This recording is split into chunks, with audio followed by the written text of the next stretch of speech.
So guys మీరు చూసినారు కదా, ఆ బీచ్ తర్వాత అయితే మేము డైరెక్ట్గా లోపలికి అయితే వచ్చేసినాం.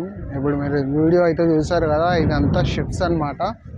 ఇది ఒక్కొక్కళ్ళ షిప్ ఒక్కొక్కళ్ళ ఓనర్లు అయితే ఉన్నారు. ఇక్కడ ఎక్కడానికంటే ఓనర్లు లేనప్పుడు ఎక్కొచ్చంట, వాళ్ళు ఉన్నప్పుడు కొద్దిగా ఎక్కనియరంట. ఒక్కొక్క షిప్ పర్మిషన్ తీసుకొని అయితే ఎక్కాల్సి వస్తుంది. సో ప్రస్తుతానికైతే మీకు చూస్తున్నారు కదా, ఇవన్నీ షిప్సే కంటిన్యూగా ఆ స్టార్టింగ్ పాయింట్ నుంచి అన్నీ ఉన్నాయి. అండ్ వీళ్ళు షిప్ని అయితే ఇలాంటి దానిలోకైతే ఇట్లా కట్టేసి డైరెక్ట్ అయితే వీళ్ళు పార్కింగ్ అయితే చేస్తున్నారు అనమాట. ఇక్కడ సైడ్ ప్రతిదీ అక్కడి నుంచి ఇక్కడ దాకా మొత్తం షిప్స్ అయితే వీళ్ళు ఇక్కడైతే పెట్టినారు. కొంతమంది అయితే షిప్లోనే స్టే చేసేస్తున్నారు, ఇల్లు అన్నీ కట్టేసుకొని ఉన్నారు షిప్ లోపల. సో ఇక్కడంతా ఈ విధంగా అయితే ఉందన్నమాట. ఇదైతే కొద్దిగా రోడ్ ఎనియరు, ఎందుకంటే కొద్దిగా గవర్నమెంట్ రిస్ట్రిక్టెడ్ ఏరియాస్ అవి కూడా ఉన్నాయి. బయట నుంచి అయితే మనం షిప్స్ని ఇవన్నీ విధంగా అయితే చూడొచ్చు.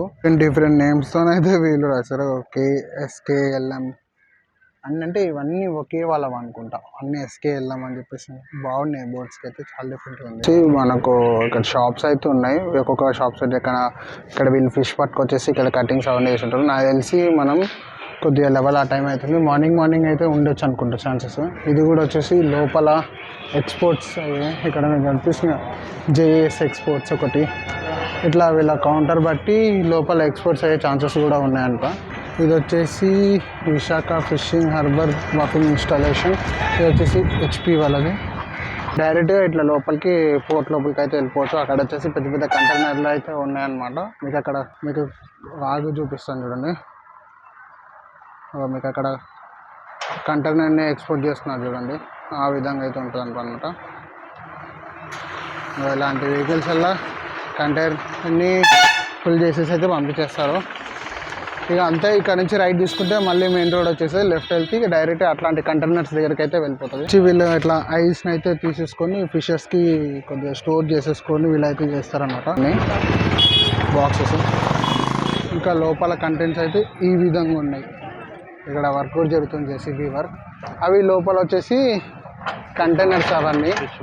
అండ్ అక్కడ కూడా మీకు కనిపిస్తుంది కదా, అదంతా ఫిష్ మార్కెట్. ఆ లైన్ మొత్తము చేసినాక అయితే ఇట్లా వీళ్ళు ఐసెస్లో ఫిషెస్ని అయితే స్టోర్ చేసేసి అయితే ఉంచినారు అనమాట. ఇవన్నీ బ్లాక్స్ అన్నీ అవే. అంటే మీరు చూస్తారు కదా ఇంతకుముందు ఐస్ ఎలా అవుతుందో, కొన్ని పూర్తిగా మార్కెట్ డైరెక్ట్ ఫిష్ని అయితే వీళ్ళు స్టోర్ చేసేసుకొని డైరెక్ట్ వీళ్ళు అయితే ఇక్కడ సేల్ చేసేస్తున్నారు. అండ్ కొంతమంది వచ్చి కొనుక్కున్న వాళ్ళు కూడా కొనుక్కుంటున్నారు. మీకు అక్కడ టూరిస్ట్ అట్రాక్ట్మెంట్. అండ్ ఇట్లా ఫ్లైట్ కూడా చూడండి మీరు ఎట్లా ఫ్లై అవుతుందో.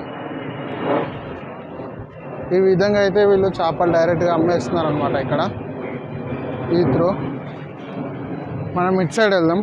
ఇటు సైడ్ అయితే ఇంకా సేమ్ షిప్స్ వీళ్ళు అయితే ఇక్కడ పార్క్ చేస్తారు. ఇక్కడ డైరెక్ట్గా తీసుకొచ్చేస్తే అయితే ఇక్కడ స్టాల్స్ పెట్టి అక్కడ నుంచి లైన్గా మొత్తం స్టాల్సే, ఫిష్ స్టాల్స్. ఇదంతా డ్రై ఐస్. ఇది వీళ్ళు ఎట్లా అయితే స్టోర్ చేస్తున్నారు చూడండి. ఇది నార్మల్ ఐసే, కొద్దిగా డ్రై ఐస్ కూడా మిక్స్ అయి ఉంది అంట. ఇవన్నీ డిఫరెంట్ స్టేట్స్కి అయితే వెళ్తుంటాయి. మనకు ఇండియన్ ఓషన్కి దగ్గర ఉన్నవన్నీ అన్నీ. తర్వాత అయితే వీళ్ళు ఈవినింగ్ అయినా రేపటికైనా వీళ్ళు ప్లాన్ చేసి తీసుకొని వెళ్తారంట. మ్యాక్సిమం ఎర్లీ మార్నింగ్స్ లేదంటే ఈవినింగ్స్ మాత్రమే వీళ్ళు షిప్స్ తీస్తారంట. ఇక్కడ మూవ్ అవుతున్నాయి చూడండి ఈ 2 షిప్స్. అండ్ అక్కడ చిన్న షిప్స్తో వీళ్ళు పెద్ద షిప్స్లో ఫిషింగ్ చేసుకోవచ్చు. అట్లా చిన్న షిప్స్ అక్కడ మీకు కనిపిస్తున్నాయి. ఆ షిప్స్ త్రూ అయితే వీళ్ళు ఇట్లా డైరెక్ట్గా బాక్సెస్ కంటైనర్స్ వేసుకొని ఇక్కడ స్టాల్స్లో అమ్మేస్తారు. లేదంటే బ్రదర్ నీ ఎక్స్పీరియన్స్ ఏంటిది ఇక్కడ? వాసన, స్మెల్. ఫస్ట్ ఆఫ్ ఆల్ ఇక్కడికి మేము కంటెంట్ క్రియేట్ చేయడానికి వస్తున్నాం, మేము పక్కన పెడితే కానీ మా మైండ్ మా మాట అయితే వింటలేదు. ఇక్కడ అట్మాస్ఫియర్ ఆ విధంగా అయితే ఉంది. రెండోది మనం కొద్దిగా ఇలాంటి వెదర్ కి మనం ఎక్కువ అలవాటు ఉండము, దానివల్ల ఇలాంటి ఎఫెక్ట్ అనమాట. కాకపోతే ఒక 2-3 డేస్ 1 వీక్ ఇక్కడ ఉన్నామంటే అలవాటు అయిపోతుంది కూడా అయిపోయింది. నార్మల్గా అయితే మార్కెట్ ఎర్లీ మార్నింగ్స్ అయితే అవుతాయి. సో మనం వచ్చేసి మధ్యాహ్నం టైం అయితే వచ్చినాం కాబట్టి ఇప్పుడు మార్కెట్ అయితే మొత్తం క్లోజ్ అయితే అయిపోయింది అనమాట. ఎగ్జాక్ట్గా మార్నింగ్ టైమ్స్ వస్తే మీకు ఇక్కడ మార్కెట్ ఏ విధంగా జరుగుతుంది ఏంటిది అనేది పూర్తిగా అయితే మీకు ఇక్కడ కనిపిస్తుంది. మీకు అక్కడ కనిపిస్తుంది కదా, అన్నీ అవే అనమాట. వాళ్ళలో బాగున్నాయి. మీకు అక్కడ ఫిషెస్ కూడా కనిపిస్తున్నాయి చూడండి. ప్రయాణం అయితే రెయిన్ కోట్ వేసుకున్నాడు. ప్రస్తుతానికి అయితే వాన పడట్లే, కానీ ఒకటేసారి వాన స్పీడ్ కొట్టేస్తుంది, మళ్ళీ కొద్దిగా స్లో అయితే అవుతుంది. బాగున్నాయి ఇక్కడ ఫిష్. వాళ్ళు అన్నీ వేరుతున్నారు చూడండి, సపరేట్ చేస్తున్నారు. ఎందుకంటే వీళ్ళకి అర్థమైపోతుంది, మనకు కొన్ని ఇవి కూడా తెలియదు. నేనైతే మీకు తెలుసుకొని అయితే చెప్తున్నాను. నేను కొన్నిసార్లు డిఫరెంట్ వస్తాయి కదా ఫిషెస్. సో ఆ ఫిషెస్ని వీళ్ళు ఒకేసారి ఒకే విధంగా వచ్చేస్తుంది వలలో, కాబట్టి వీళ్ళు దాన్ని సపరేట్ చేసి అక్కడ దానికి వీళ్ళైతే పెడుతున్నారు అనమాట. మళ్ళీ మార్కెట్ టైంకి వాళ్ళు తీసి వాళ్ళు సేల్ చేస్తారు వాళ్ళు. చాలా డిఫరెంట్ వైబ్ ఉంది ఇక్కడ, బాగుంది. మనం అటు సైడ్ దాకా అయితే వెళ్దాం ఒకసారి. ఇది కూడా ఒక డిఫరెంట్ ఫిషెస్ ఇవి. వీళ్ళన్నీ ఇక్కడ ఎండబెట్టారు వీళ్ళు, ఇట్లా పచ్చిగా ఉన్నవన్నీ.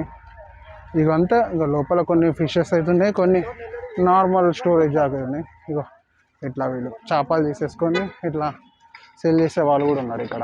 ఇంతకుముందు ఆ కవర్లో ఏముందని చూపించాను కదా, ఈ విధంగా అనమాట. అన్ని మొత్తం అవే వాళ్ళ ఫిషెస్ పెట్టుకునే ప్లేసెస్ ఇవి. అన్ని డిఫరెంట్గా ఉన్నాయి చూడండి మీరు. సముద్రం లోపల ఈ విధంగా అయితే ఉన్నాయి మొత్తం ఫిషెస్ బోట్స్ అయితే అంతా, అన్ని చిన్న బోట్స్ ఇవన్నీ. సో మీ అందరికీ ఈ వ్లాగ్ నచ్చిందని అనుకుంటున్నాను. సో మీ అందరికీ ఈ వ్లాగ్ నచ్చినట్టయితే do like and share, subscribe మాత్రం మర్చిపోకండి. అండ్ ఇంకా మంచి ప్లేసెస్ అయితే మీరు సజెస్ట్ చేయండి, కింద కామెంట్స్ అయితే చేయండి. మనం మంచి కంటెంట్ అయితే ఇద్దాం. See you.